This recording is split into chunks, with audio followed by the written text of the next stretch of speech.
This week, he took on Democrats and Republicans in his Tea Party response to the president's State of the Union address. Here with his critique of both parties is Senator Rand Paul of Kentucky. And Senator, welcome back to Fox News Sunday. Good morning.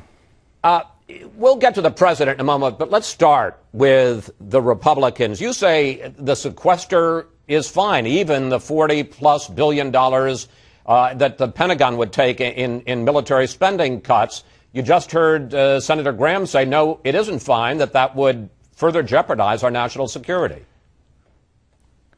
Well, ideally, we would have done the right thing, and that's pass appropriations bills and reduce spending where we think is fit.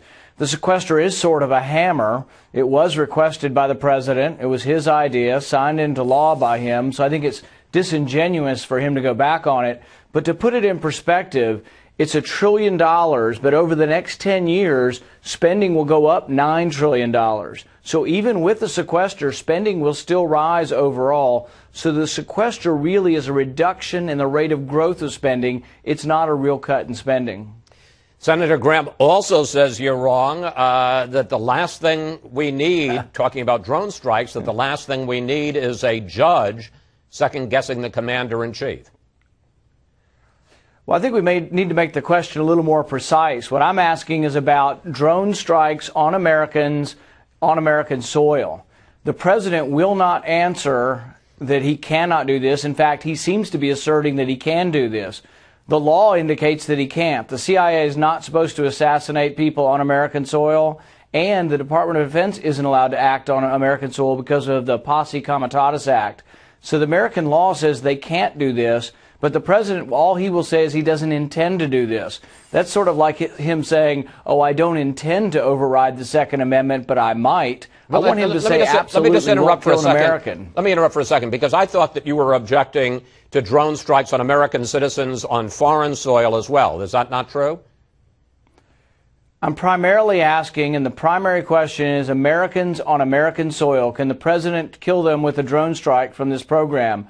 It's blatantly illegal, and I would think most Americans would want to have their day in court. And so I disagree with Senator Graham. If you live in America, you ought to get your day in court before a Hellfire missile comes down on your house. But I'm confused, sir. Why would we need a drone strike? I mean, the reason for drone strikes is because we don't have people on the ground. If we knew where an al-Qaeda operative was, American or foreign, on U.S. soil, wouldn't we just go catch him? You would think, but here's Brennan's response. He says the authorization to use force in 2001 in Afghanistan has no geographical limit. So when he says that, our first question is, gosh, he's implying that he could do it in America. So we send him a written question. Senator Wyden asks him a verbal question. Can you kill an American on American soil? He won't answer. The president has now answered and says, I don't intend to do so. Well, that's pretty weak. I want him to say absolutely he will not kill Americans on American soil, because we do strikes overseas that are sometimes not even targeted to an individual. We see a caravan coming out of a place we think people don't like America, and we strike a train of vehicles without even knowing who they are. But with Americans overseas, I also do have some objection in the sense that I would try them for treason. Al-Awlaki was known, and it was published that he was on a target list for months and months. He could have been tried in a federal court for treason. He had denounced America, and in all likelihood, he would have been swiftly convicted. His son, though, was never tried. We killed his 16-year-old son, and I don't think that that was appropriate. His son was never even accused of terrorism. The government won't even admit that it was a mistake or an error, whatever it was.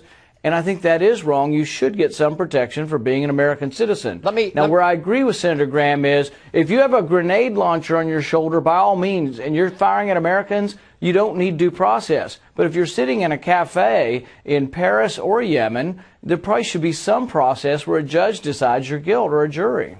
There's a growing battle inside the GOP. As you know, Karl Rove has launched something called the Conservative Victory Project to get involved in primaries to make sure that the party doesn't, in the primary, nominate somebody who can't win a general election. Do you think that's a mistake? Well, you know, elections are a free marketplace, and everybody has a right to participate in primary elections. What I would say, though, is primary elections need to not be selected by the party. In my case, and also in Senator Rubio's case, the party chose someone else. In Senator Rubio's case, they chose someone who's now a Democrat, so it wasn't really a very good choice. So what I would say is let's have healthy primaries. If people want to contribute on all sides, let people make voluntary contributions, and we'll see which way it goes.